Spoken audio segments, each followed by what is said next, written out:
Good afternoon, everyone, and welcome to the Funders for Age-Friendly Communities webinar series. This is part of our continuing series of educational programs on different aspects of making all of our communities and regions better places for everyone to grow up and to grow old. Today's session is entitled, Which Type of Government Body Does What? And it addresses the complex issue of how to most effectively work with local governmental entities, many of which are unknown or not particularly well known to the aging services community. My name is John Feather. I'm the CEO of Grantmakers in Aging, and I'm delighted that over 60 organizations have joined us today. That's a very wonderful turnout for this webinar. Before we begin, I want to thank the Pfizer Foundation, whose support of our project called Community Agenda is making today's webinar available free of charge to our audience. Few funders understand the roles of planning and government organizations and why an organization that is working on age-friendly communities might want to work with them and how to begin. Which government bodies, for example, municipal, county, regional, statewide, affect which types of long-term changes? If you want to do zoning or transportation planning or neighborhoods or parks, who do you go to? What are the opportunities for funding projects that will cause sustainable community improvements that benefit older adults? I'm very pleased today that we have two experts in this area who are going to help us through this somewhat complex but very important topic. Joanna Turner is the Executive Director of the National Association of Regional Councils, and Catherine Lawler is the Manager of Aging and Health Resources Division at the Atlanta Regional Commission. Welcome to you both. Joanna, let's start with you. Some folks may be familiar with regional councils, but most of our audience probably is not. Could you tell us a little bit about what they are and how they work? I'd be happy to, and thank you, John, and thank you funders on the phone for the opportunity to speak today about the role of regional councils and local governments in planning for and developing age-friendly communities. Next slide. Next slide. Thank you. I thought I'd start today a little bit just giving you some background on the National Association of Regional Councils. And yes, we really do go by NARC. We're a Washington, D.C.-based association representing regional planning bodies from across the nation. My job here as Executive Director is to provide our member regional councils with top-notch issue advocacy before Congress and the administration and leading research on our four core issue areas. That's transportation, economic and community development, public safety, and the environment. NARC was formed in 1968 by the National League of Cities and the National Association of Counties to be the voice of regionalism. NLC and NACO's members, those are city and county officials, comprise the boards of directors of NARC's member regional councils and also my board of directors. And NLC and NACO formed NARC to give their members a separate space to discuss these regional issues.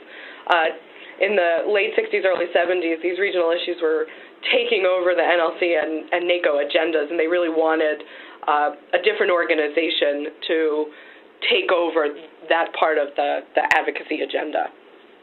Next slide. Thank you. So NARC's members, which are regional councils, have a variety of different names, some of which I've listed on this slide. There are more than 500 of these variously named regional councils across the United States, serving more than 35,000 cities and counties. Each of these regional councils is governed by a separate board of directors, comprised of the elected officials, at least one, from each of their member city and county governments. Sometimes the boards will also have state representatives, transit representatives, or other regional entities on them, but they consistently all have at least one member from each of the member counties and cities that make up the regional council. All regional councils also have a professional staff made up of executive managers, planners, project managers, sometimes engineers, et cetera, depending on the functions and services they provide to their member governments. But most importantly, all regional councils share one thing, and that is all of them are formed to try to solve a challenge that is better handled regionally than as an individual city or a county.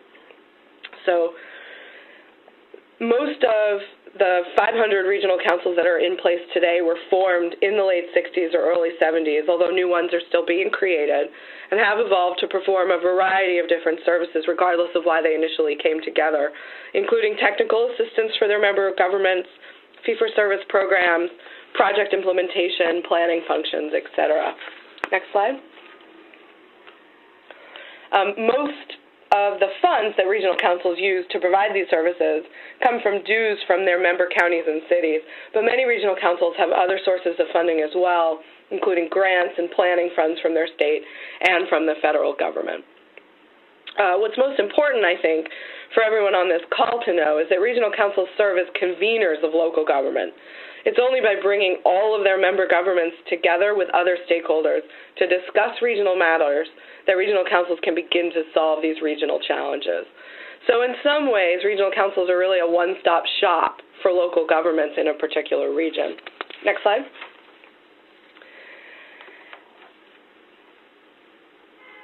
Thank you. Metropolitan planning organizations are a somewhat different animal. They're a specific type of regional council. MPOs are mandated by federal law to form in areas over 50,000 population, and that's designated every 10 years based on the new census. Approximately half of the 480 MPOs in the country operate within a larger regional council, and the remainder are just completely separate entities, just known as the MPO for the region. And in some places, there will be both a regional council and a separate MPO that are entirely separate. They'll have separate boards, separate governance structures, separate offices, etc. But all MPOs, whether they're part of a regional council or not, are required by law to develop a transportation improvement program. And a TIP, that's what they're known as, is a 4-year work program that lists all regionally significant and federally funded, that's important, transportation projects and services in the MPO's planning area. The program includes projects for all modes of surface transportation. That includes highways and streets, public transportation, and some of the alternative mobility mechanisms like walking and biking facilities. Additionally, the TIP must be fiscally constrained by estimated revenues or have funding mechanisms currently in place to pay for the anticipated work. And that means that the TIP cannot have projects on it that can't be funded in the near term. And though the TIP is only adopted once every 3 years, it can be amended to account for changes in funding or project needs. This is important for all of you to understand because any project that receives federal funds, whether it be bus service for the elderly, a new bike path, a new pedestrian facility, has to be on this TIP in order to be eligible for those funds. Now, it doesn't mean that every transportation project from every member region or every member city and county needs to be on the TIP. It doesn't need to be on the TIP if they're only going to use local funds, but it has to be there if any federal funding is going to be used. So regional councils and MPOs really are a must-stop, particularly for any large project that will need federal funds for implementation. Next slide. This is a map that we actually really need to update that shows most of the regional councils throughout the United States. This gives you an idea of the areas that are served currently by a regional council, and you'll see, we cover most of the country. You'll see Nevada is largely absent from this map, and that's because when this map was created, Nevada only had separate MPOs, and this was a regional council map as initially envisioned, although now Nevada has a couple of regional councils that aren't reflected here. Next slide. So the beauty of regional councils is they also bring together all stakeholders from the region when they're tackling particular challenges and developing their plans. These include, as we discussed already, elected officials from the region, along with the professional staff who work at the council, plus business leaders and members of the public. And importantly, all regional councils have mechanisms in place to get the public involved in their planning and project implementation efforts. So my hope is that I've sold you on the values of regional councils in your area. I also wanted to just make sure that I included a few tips for approaching these regional councils. In particular, I wanted to emphasize that it's important to remember that regional councils represent the entire region, so not just the center city and not just the rural areas. So when you're discussing challenges for creating age-friendly communities and potential solutions to enabling people to age in place, it's really critical that you are mindful of how the entire region, not just the rural or the city, might benefit from these particular ideas or projects that you want to promote. Next slide. So here's all of my contact information. I'm here in Washington, D.C. You've got my direct line and my email address. I'm always happy to discuss particular ideas or questions with anybody who's interested in regional planning or regional councils. And I'm looking forward to taking some of your questions at the end of the webinar. Thanks, John. Thanks, Joanna. Thanks for that wonderful update about the way in which these programs work. Before we turn to Catherine, I want to remind our audience that we will be taking questions after the presentation part, and that'll be about half of our time today. You can go ahead and start typing your questions into the Q&A box you see on the left upper part of your screen, and then I will be reading those to all of our participants today and getting their answers later on. Given the large group of people, it's not practical for us to have the line open for everyone to speak at the same time. So if you would go ahead and put those up at this point, that will be great. At this point, I'd like to turn to Catherine, and you have a somewhat interesting position in the sense that you are a traditional Area Agency on Aging director at the one side, but also you're within one of these regional groups. So could you tell us a little bit about that, and then walk us through some of the work that you have been doing? Great. Thanks so much. I'm delighted to be here with everyone. I think we can go to the next slide, and I'll get started to talk to you a little bit about. So the Atlanta Regional Commission is one of those things that Joanna just described, and as she mentioned, they really were formed for cities and counties to cooperate on issues that really by definition supersede any one jurisdiction. And so our Regional Commission has had a very diverse portfolio because, as you can imagine, over the 65 years of our existence, lots of different things have fallen into that category of things that require a multi-jurisdictional approach. But ever since the area agency was created, it has been housed at the Atlanta Regional Commission because area agencies were initiated at the federal level to serve a multi-jurisdictional area, and many states chose to put their area agencies on aging inside similar regional councils. I think it's generally considered about 30% of the area agencies on aging are contained inside similar organizations. But I wanted to tell you a little bit about our diverse portfolio right now because I think it's one of our advantages and our strengths and the real opportunity when we think about doing age-friendly community work and partnering with regional commissions like ours and like the ones that are members of NARC, as Joanna explained. Just to tell you about our portfolio right now, we are the Metropolitan Planning Organization, so that means we're in charge of the transportation planning as Joanna described it. We are the Regional Development Center, which in Georgia means we're responsible for land use development and working on big developments that impact a lot of different jurisdictions.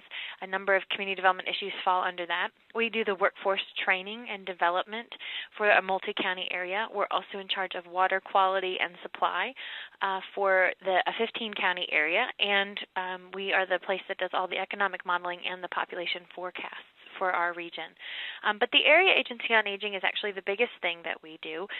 We are over half of the agency's budget and half of the agency's staff, so it's a very significant part of the Atlanta Regional Commission's portfolio and is true of all of the other regional commissions in Georgia, just to give you an example. Next slide. So I wanted to tell you a little bit about what would you do if you wanted to partner with a regional commission based on some of our experience here in the Atlanta region, some of the specific examples? And because regional commissions tend to be convening places, for example, our board, we have a 39-member board, which is not small, as you know, but it is made up of the chief local elected officials from our area, so which makes it very easy for us to convene on issues, define issues, frame issues, and bring local leadership together. And as we have embarked on age-friendly work, this has been one of the main roles that we have pursued. We originally came to the conclusion that we had to start considering the larger environment in which older adults in the metro region were aging, because we were keenly aware of our mission as an area agency on aging and the Older Americans Act services that we provided and the Medicaid services. But time and time again, we were running into challenges that those we were serving were facing that were out of the scope of those services.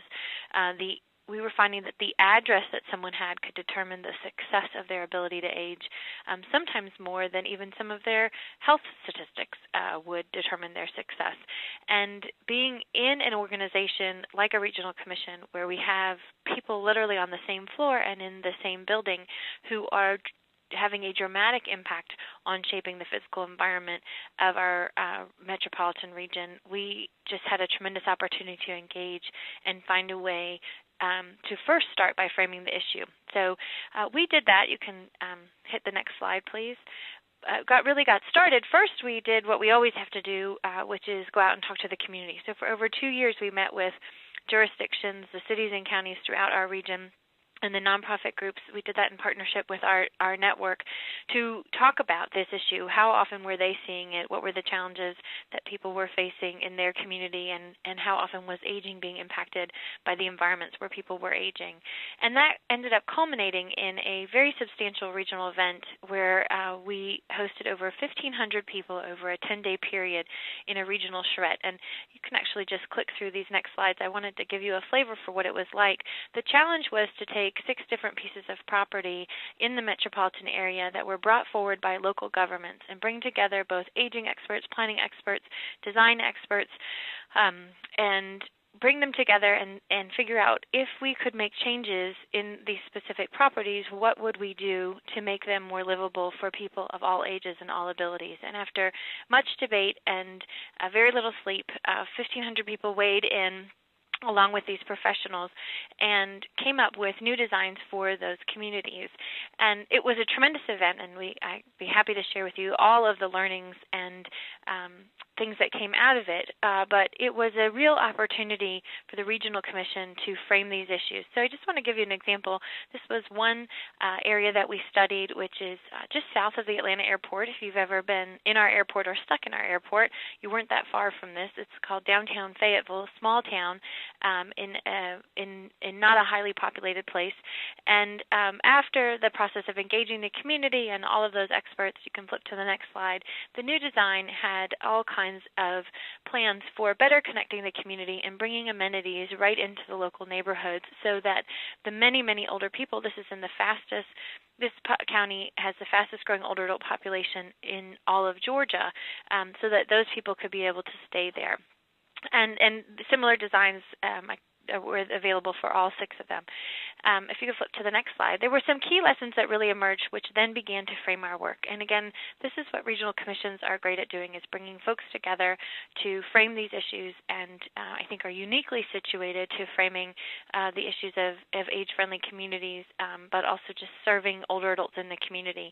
And for us, they were, as you see, that this wasn't going to happen accidentally, that communities are going to require lots of good planning and forethought, that we really don't have communities where people of all ages and all abilities can live in our region, and that if we're going to do this, we have to be thoughtful and comprehensive in our approach, so that if you sort of make sure that someone's house is accessible but the sidewalk and the coffee shop down the street are not, then you haven't accomplished much, so that we had to take a very broad view. So just an example, again, of how engaging with a regional commission, and this charrette, this 10-day, very intense, big experience for our region, was funded by every source imaginable. So it was state government, federal government, and a tremendous amount of philanthropic dollars came together to make all of this happen. But it has become sort of the defining moment for our region. It has defined this issue and has been a very powerful framing exercise. The next slide, please. Again, just some core principles. We have a tremendous amount on this if you'd like to get into it, but this is what really emerged to make communities in the Atlanta region better, that would be necessary to make them places for people of all ages and all abilities. Okay, the next slide. So another great opportunity in working with regional commissions is actually making improvements to the physical infrastructure, because regional commissions often have these very diverse areas that they're responsible for. They can bring together a wide range of folks, but they, as Joanna explained, they play a very important role in figuring out where the money's going to go. So I just wanted to give you a couple examples of how working with the Regional Commission here and many other community partners, we've made some changes in the physical infrastructure to get some work started. So next slide. We had the opportunity to work for 3 years in the Mableton area of Cobb County, which is west of the city of downtown Atlanta. And it was through a federal grant that we had local philanthropic dollars matching. And we're able to do a wide range of things working with this community. You can flip to the next slide. Everything from doing some walking clubs to creating their community garden and farmers market, but also a complete rewrite of their whole zoning code that the community participated in and adopted, a redesign of the school building that they were building to be more integrated into the community and to incorporate not just the needs of elementary school kids, but people who might want to use the building in the off hours, including older adults, integrating it with the YMCA and other things. Looking at the redesign of the main thoroughfare in the community, which has actually recently been reconstructed. And all of that is possible because of the diverse skills and different disciplines that the Regional Commission intersects with and the very strong partnership with the local government. Next slide.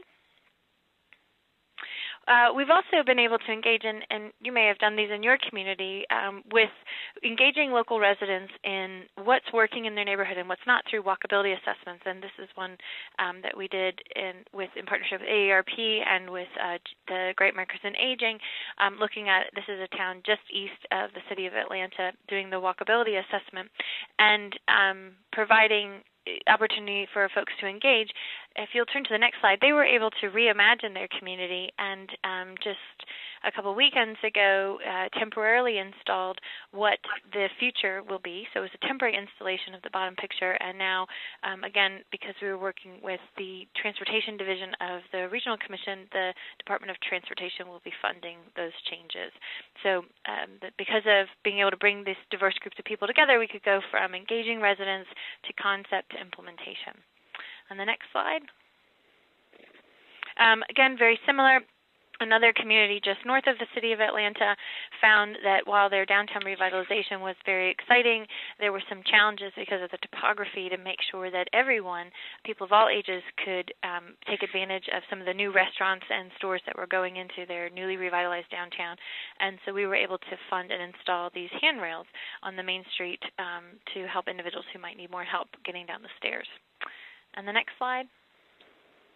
This is just to touch on, this was last summer. Again, we did this in partnership with Grantmakers in Aging, which was sort of the culmination of many, many months of work with a single community. It's called the Sweet Auburn community. It's right in downtown Atlanta. But again, I think it was a great example of being able to move toward implementation because of all of the different sectors that cross inside a regional commission. And so the community came together and determined what it needed to be a place for people of all ages and all abilities to live over a series of meetings in a 3-month period.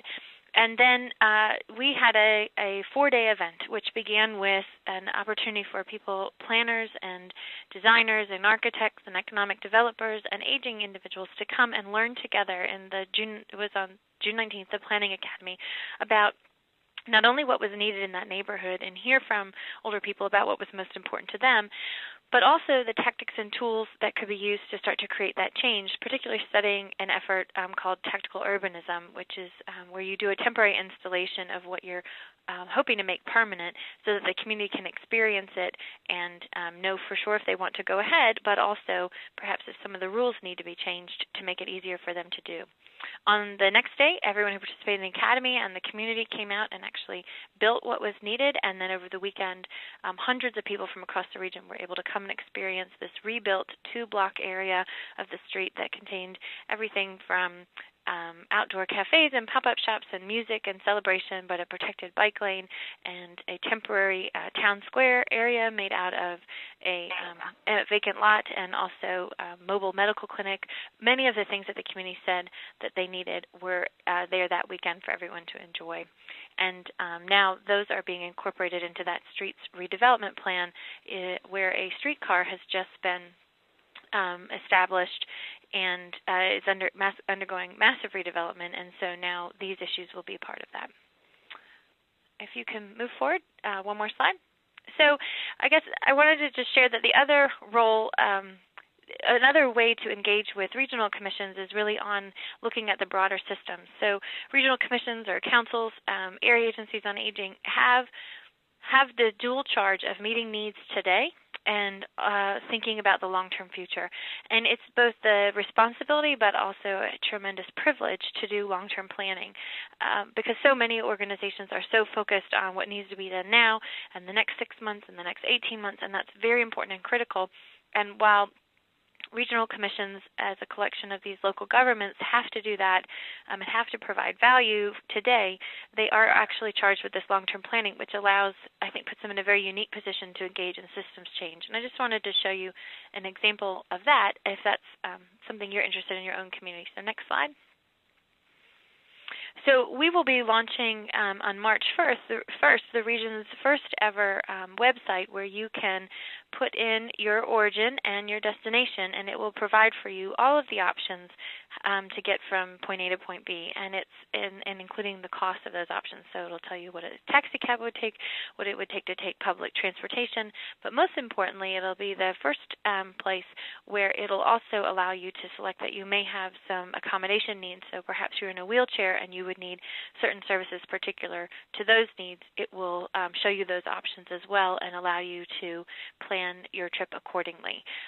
So it is a big step forward in a more coordinated transportation system for our region, but it does not just focus on transportation for those who are able-bodied, but also transportation for all people. So this has been a multi-year effort to get to a place, as many of you probably know, just having a website is really not the job. It's bringing everyone together to be willing to share real-time data, which is the real systems change that's behind this website, and we're really excited to launch it on March 5th.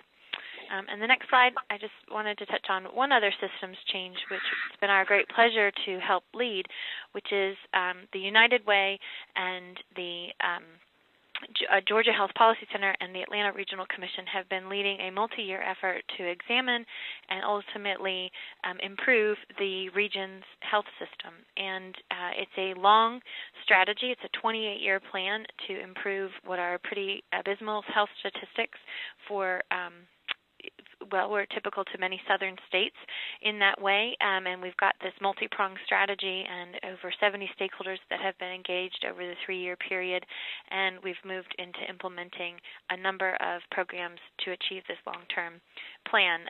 It includes moving toward an annual $100 million investment into systems change and a very exciting quantitative modeling behind it, which allows us to very quickly determine what implementations are most effective in both the short and long term. So, we could spend a whole day talking about that effort, but I just wanted to mention it because it really is the responsibility and the privilege of regional commissions to do that kind of long-term planning. And if systems change is something that you're interested in, it's a great place to partner with, because that's our responsibility as well. So the last thing I just wanted to mention, the next slide, is one of the things to think about is how to make these strategic investments, because when it comes to making places for people of all ages and all abilities, it really is changing the way things have been for a long time. So starting to redirect, the steamliner in a slightly different direction. And those strategic investments we've found to be most effective are on, really solid research that demonstrates the value of that, on outreach and engagement to create the momentum in the community about why this is important and the impact it can have, and then building the relationships, because all of this is going to require people to do things differently and do them across sector. And there's good relationships inside an organization like a regional commission that's regularly bringing people of diverse disciplines together that can be built on. So the last slide, I just wanted to share my information because I'd be delighted to provide you any more about these specific details, and certainly look forward to hearing your questions and Joanna's additional comments as well. Thank you so much, Catherine. That was a wonderful presentation for all of us to understand better what that relationship is and can be. I want to remind you that a number of you have already started entering your questions in the Q&A box, which is on the upper left-hand side of your screen. Please continue to do so. At this point, I'll start asking those questions. And actually, the first question is to you, Joanna. You had mentioned and shown on the slide some communication tips for working with regional council partners, but we went past that fairly quickly, and I had a question if you could repeat those and maybe say a couple things about them. Sure. So first and foremost is, every industry has its own jargon. I have a transportation background. We've got probably 60 or so acronyms that are familiar to transportation practitioners and not familiar to anybody else. And I know the aging community has similar acronyms. It's really important that you do not assume that the elected officials or practitioners that you're talking to sort of know that jargon. So first and foremost, I always tell everybody avoid using industry jargon. It's really critical, too, if you're trying to kind of sell a challenge or sell a solution, that the information that you're providing be useful for both elected officials and the practitioners, the staffers, who you'll need to work with to further both the explanation of the challenge you're trying to address and solve and the potential solutions that you'd like to use. Again, focus on the economic and community benefits broadly. Improvements to sidewalks, as Catherine was saying, to make sure that the entire system is age-friendly, provides benefits to more than just aging populations. It's good for people with strollers. It's good for people who are, interested in either learning how to bike ride or bike riding. And so, to the degree that you can discuss the benefits of the solutions that you'd like to see implemented for a broad swath of the community, I think it only benefits the project. I mentioned specifically the remaining mindful of the fact that regional councils are bringing together both urban and rural stakeholders, and making sure that you're recognizing that in your conversations, I think, is important. And then, unfortunately, most of the time when I get questions about regional councils or a regional council in a specific area, the answer is usually it depends. Who's on the board? Well, it depends. If it's a multi-state organization, then, there are usually state representatives. If not, then it's usually just locals. What are the types of projects and technical assistance that a regional council provides? It depends. It depends on why they were formed. It depends on the kinds of assistance that the member communities would like the regional councils to do. And so the bottom line there is, every region is different, and so every approach to each regional council is going to be a little different because of that. And those are just a few of my kind of overall communications tips when working with regional councils. Well, thanks very much. That's very helpful. We have actually a bunch of questions which all come together around how do we define the return on investment on age-friendly communities. And Catherine, I know this is an issue that you've been working on with your colleagues. And so to give you a couple different questions that relate to this, Could you tell us a little bit about what some of the benefits of age-friendly communities are, communities for all ages, or whatever we call it? And how do you? This is a foundation-specific or funder-specific question. How do you convince internal foundation staff why it's important? And the other part of this is how do you define the return on investment for both funders, not only in the foundation world but broader? And then, if we want to extend that a little bit to another question that's related, what are some of the typical objections that you have to overcome in trying to convince the regional commissions of the values of these efforts? So a broad set of issues, but I know ones that you've been working on extensively. So let me maybe just start with two perspectives on the overall value of this work. One was sort of why we came to it in the first place, and that is, as the Area Agency on Aging, we manage, it depends on the funding each year, but anywhere between $22 and $25 million of services that we deliver in the community every year. And we were recognizing more and more that those services were not impactful because there was so much working against individuals to remain in the community. So our overall goal, and the goal of the Older Americans Act and many services, is to help older individuals remain in the community. And here we were giving all we've got toward it, and we were losing ground, and individuals weren't able to stay there and had to make choices that we had hoped they'd have to at least delay or perhaps avoid altogether. So, one argument is just that if you're going to spend this money, it needs to be spent well, and it needs to be spent in a way that can be impactful. And just because it's outside of our immediate scope as the Area Agency on Aging doesn't mean we don't need to address it, because we have to be responsible to the challenges that are either they're preventing people from staying in the community or the opportunities that they need to be able to do that. So from a very specific level, that's why we got into it. That's what's the value of doing this work, is just being aware of the context in which services are being delivered. And if that context is undoing the good that you're doing, then it's time to address that if you're going to keep delivering services in a way that makes sense. From the broader perspective, and not to get kind of too high or abstract on this, I mean, the bottom line is that the Atlanta region is just like most other places in the United States, and that is that the vast majority of the development occurred after World War II and has been going on under sort of certain rules and certain regulations and certain ideas about what communities need to be. But nothing about that development ever incorporated in aging, and certainly not longevity. So there's, I say this all the time, there's not a single economic development plan in the 72 cities and 10-county area that we serve that even mentions older people or the fact that people are living much longer than before.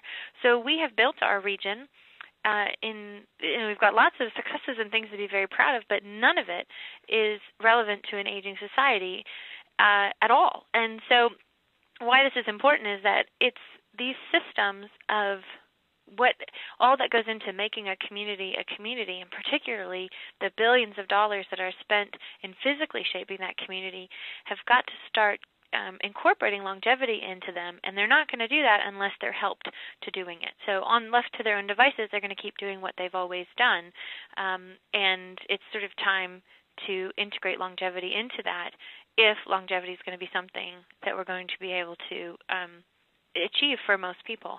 So we have like a whole shift that has to occur, probably with every aspect of society, but certainly the physical infrastructure. And it's really important because there is so much money being spent every day. Just take our Atlanta region, millions of dollars will have been spent this morning on physical infrastructure, and none of it will have had anything to do with older people, and most of it makes the community less friendly for older folks. We've got to start addressing those issues, and once you start to turn that money in the right direction, then think of all that's possible, because it's not necessarily always about new money. It's just about making the existing money that's smart money and more relevant to the population that lives there. And I wanted to touch on the last. So that was sort of the value of, and you asked about, John, the last question about how would you convince a foundation of that, and then you also asked about resistance at the Regional Commission, right? Right. Okay, so In terms of foundation, I think, in the second to the last slide, there are these very strategic interventions that can be made over relatively short periods of time to begin to start to turn that funding. And most of it is about framing the issue. It's about doing the research and informing decision makers of the community in which they're living and the impacts of decisions that were okay maybe 20 years ago, maybe 30 years ago, but are having unintended consequences now. And I think, just as an example, you've got most transit systems in the United States feeling tremendous financial pressure because their paratransit systems, those for individuals with disabilities, are financially unsustainable. And so transit as a whole is being jeopardized by, the expansion of transit as a whole is jeopardized by the inability to expand paratransit because transportation options in the community are not reflective of the needs of non-drivers and particularly older non-drivers. And so there are these real community challenges out there that if funding could be start to be redirected, if it could be more in tune with an aging society, and if investors like foundations can invest in making that change, then that money begins to flow in the right direction. So it can be a relatively short-term but highly strategic intervention that can get sort of the community back on track. I don't know how else to say it, in reflective of who's really living there. So I think that's the argument for all kinds of investors, including foundations, is that you don't have to fix all this stuff. You just need to be a part of making the decisions better informed, better educated, and better grounded in what the community needs. What's the resistance that we encounter at the Regional Commission or anywhere? And it's simply change. So change is the hardest thing for any of us to do. I think we could probably be more effective if we had more psychologists on staff to help everybody work through their change issues. It's just hard. It's just hard to start doing things different. And it's very hard if this is pitched as sort of a special population that needs special accommodations. It has to be understood as the population, the fastest growing population. This is who the community is now. We grow old. It's a new thing, and it's happening all the time. And that's where we have more traction. But, the biggest resistance is just how will we do things differently, and what might happen if we do things differently, because we know what happens if we do them the same, and it's all of that change process is really where the resistance comes from. Well, thanks. I will add, because as many of you know, Great Makers in Aging has been involved in the age-friendly communities development process for the last 3 years with our Community Agenda project. And I will say that one of the things that we have learned from that is that not only is change difficult, but talking about aging is difficult, and much more difficult than I or other folks had really thought about. And having that conversation is not something that is easy at the personal level, at the governmental level, at the foundation level, and particularly if what we say is, gosh, you have to fix this. So one, we're defining it as a problem, not an opportunity, but also it then becomes this overwhelming mass of depressing things.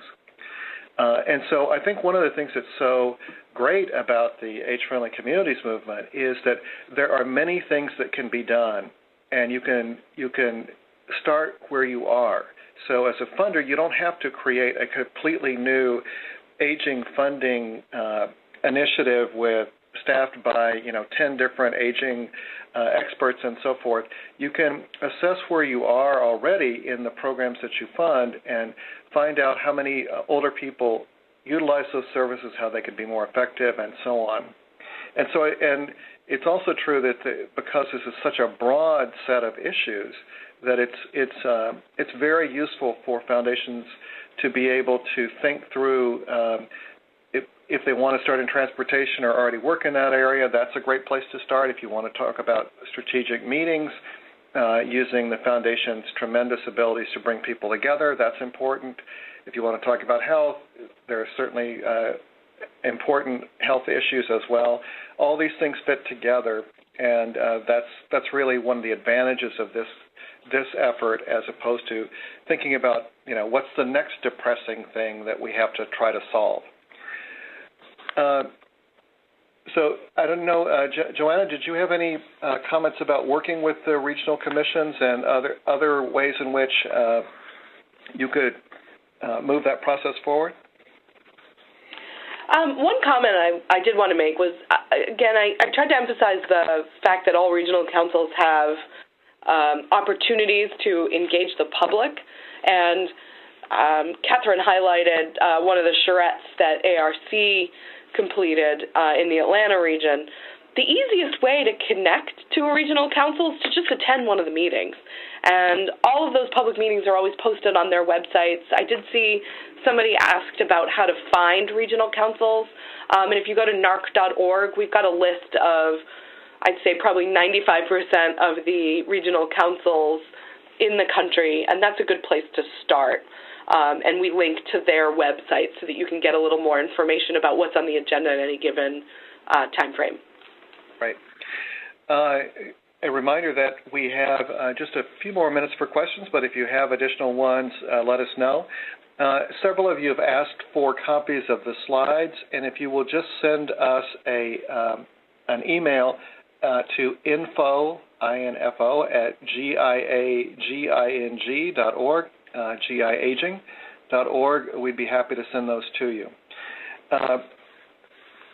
So here's a question for both of you before we turn to your final comments. If you're a local foundation and you want to start identifying champions, how do you do that at the local level? Who would you start talking to? Catherine, why don't you take a first crack at that one? I think it depends.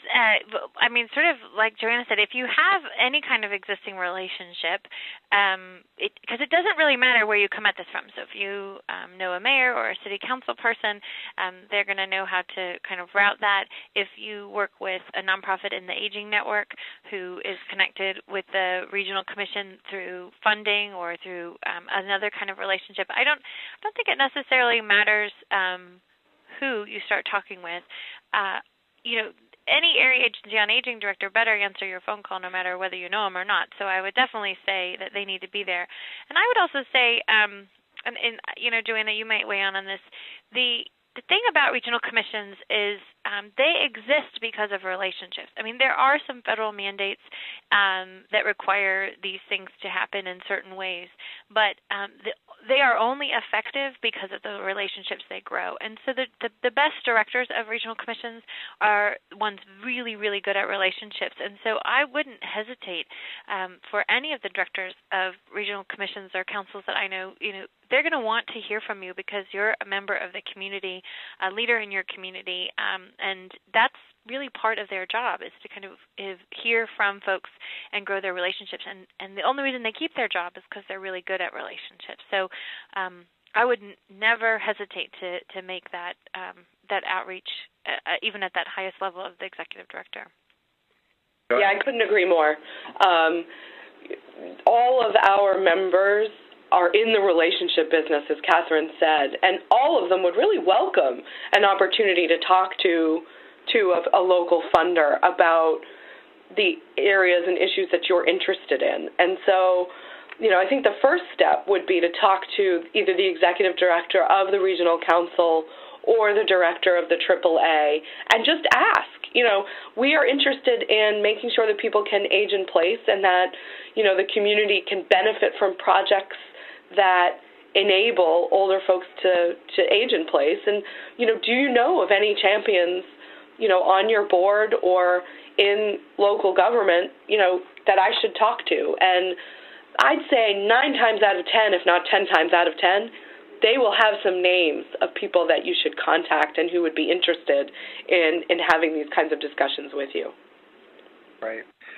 Well, unfortunately, we're reaching the end of our time, and I want to give both of our speakers an opportunity to give us their final words of wisdom. So, Joanna, let's turn to you and ask you to do that first. No, I appreciate it, and thank you all for your attention and for giving us this time on your busy schedules.